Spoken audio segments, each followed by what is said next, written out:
Bonjour, j'aimerais partager avec vous une parole dans Luc, chapitre 8, à partir du verset 40. Luc, chapitre 8, à partir du verset 40. À son retour, Jésus fut reçu par la foule, car tous l'attendaient. Et voici, il vint un homme nommé Jairus, qui était chef de la synagogue. Il se jeta à ses pieds et le supplia d'entrer dans sa maison, parce qu'il avait une fille unique d'environ 12 ans qui se mourait. Pendant que Jésus y allait, il était pressé par la foule. Or, il y avait une femme atteinte d'une perte de sang depuis 12 ans, et qui avait dépensé tout son bien pour les médecins, sans qu'aucun eût pu la guérir. Elle s'approcha par derrière et toucha le bord du vêtement de Jésus. Au même instant, la perte de sang s'arrêta. Et Jésus dit, « Qui m'a touché ?» Comme tous s'en défendaient, Pierre et ceux qui étaient avec lui dirent, « Maître, la foule t'entoure et te presse, et tu dis, « Qui m'a touché ?» Mais Jésus répondit, « Quelqu'un m'a touché, car j'ai connu qu'une force était sortie de moi. » La femme, se voyant découverte, vint toute tremblante se jeter à ses pieds et déclara devant tout le peuple pourquoi elle l'avait touché et comment elle avait été guérie à l'instant. Jésus lui dit, « Ma fille, ta foi t'a sauvée, va en paix. » Amen. Voilà un récit où Jésus est entouré par une foule importante et il se rendait auprès d'un dénommé Jairus qui était un chef de la synagogue et donc un homme très connu, un homme reconnu par la communauté juive de l'époque. Et cet homme, eh bien, sa fille de 12 ans, son unique fille, était là en train de mourir. Et donc, il avait appelé à l'aide, il avait demandé à ce qu'on aille chercher Jésus, et Jésus se dirigeait donc vers la maison de Jairus. Et sur le chemin, donc Jésus était entouré de cette foule. Il était très certainement très difficile à atteindre, très difficile à toucher. Et tout le monde accompagnait Jésus vers la maison de Jairus. Tout le monde se disait, ça y est, nous allons voir encore Jésus manifester un miracle. Nous allons encore voir un miracle. Tout le monde attendait avec impatience que vraiment Jésus se manifeste encore avec puissance. Un peu très certainement aussi comme un peu au spectacle. Et là, ce qu'il se passe, c'est que cette femme, il nous est dit, est là, âgée, donc elle est malade d'une perte de sang depuis plus de 12 ans. Et elle avait déjà dépensé tous ses biens, tout son argent auprès des médecins pour essayer de trouver un remède. 12 ans de souffrance, 12 ans à investir, 12 ans à s'accrocher au verdict des médecins, 12 ans à trouver et essayer toutes sortes de solutions.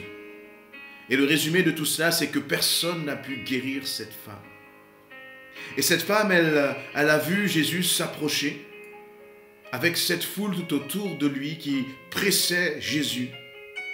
Et il est intéressant de voir que cette femme s'est dit, si je touche son vêtement, eh bien je serai guérie.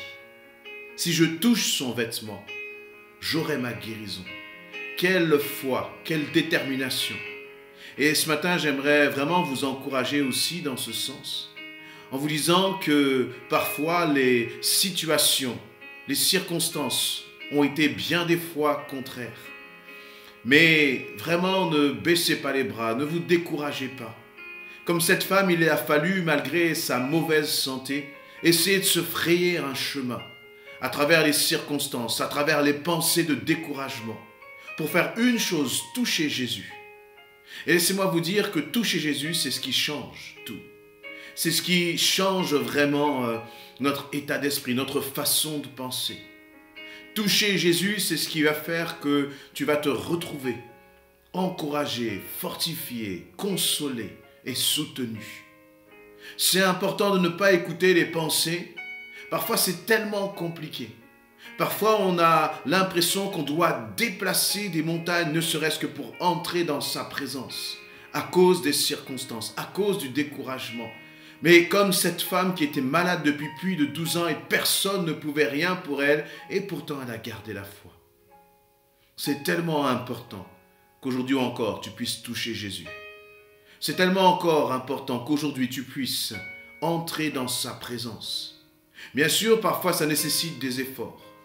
Bien sûr, parfois ça nécessite de prendre sur soi et de crier à Dieu et de lui dire « Jésus, j'ai tellement besoin de toi ». Mais cette femme, parce qu'elle l'a fait, elle a été instantanément guérie. Parce qu'elle a cru en Jésus-Christ. Et Jésus a senti, c'est étonnant, je ne sais pas ce qui s'est passé à ce moment-là, mais Jésus a senti que le toucher de cette femme avait été différent de celui de la foule. Différent d'une foule qui n'était là que pour voir un spectacle. Mais cette femme attendait avec foi quelque chose de la part de Jésus.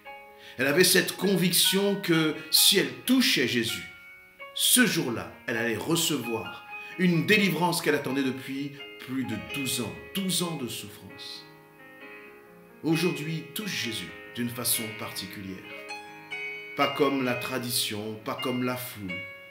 Mais touche Jésus en te disant vraiment, Seigneur, j'attends. Je crois en toi. Je crois que tu es capable de faire. Je crois que tu es capable d'agir. Et voyez, ce toucher-là de cette femme a été un toucher totalement différent du toucher de la foule. Ne touchons plus Jésus comme la foule peut le toucher. Ne touche plus Jésus comme peut-être tu l'as fait auparavant en te disant « je prierai et puis on verra bien ». Mais touche Jésus par ta foi encore. Touche-le et crois qu'il te répondra. Crois qu'il te soutiendra. C'est peut-être parfois difficile, mais je crois que cela fera toute la différence. Et il nous est dit que, Jésus a arrêté la foule. Et finalement, cette femme, elle s'est mise à découvert. Elle s'est jetée aux pieds de Jésus. Et elle a déclaré que c'est elle qui l'avait touché. Et elle a pu témoigner comment elle avait été guérie. Mais ce qui est magnifique, c'est au verset 48, c'est que plus que la guérison, Jésus va dire « ma fille » à cette femme, « ma fille ». Celle qui était une totale étrangère avait établi une relation avec Jésus-Christ. La foule était toujours la foule alors qu'elle avait pris le statut, un nouveau statut, le statut de fille, d'enfant de Dieu. Touche encore Jésus et laisse-le t'appeler ma fille, laisse-le t'appeler mon fils. Laisse-le encore te bénir, te restaurer et te faire du bien. Même si c'est difficile, fraie-toi un chemin à travers la foule, à travers tes pensées, peut-être qui sont parfois négatives ou de découragement. Parce que Jésus veut encore te dire, ma fille, mon fils, et il veut le faire maintenant. Ta foi t'a sauvé, va en paix. Voyez, au-delà encore de la guérison, il y avait encore cette dimension d'éternité. La guérison n'apporte pas la paix. Cette paix, elle est passagère, bien sûr, parce qu'on n'a plus la souffrance, la guérison de notre corps. Mais la guérison du cœur, le salut apporte la paix pour l'éternité. Et en touchant Jésus, en s'approchant de Jésus, cette femme pensait trouver la guérison, mais en fait, elle avait trouvé son salut pour l'éternité. Toi aussi, touche Jésus. Entre dans un endroit isolé, dans ta chambre peut-être. Va au pied de Jésus et ne laisse aucune foule t'arrêter, aucune mauvaise pensée t'arrêter.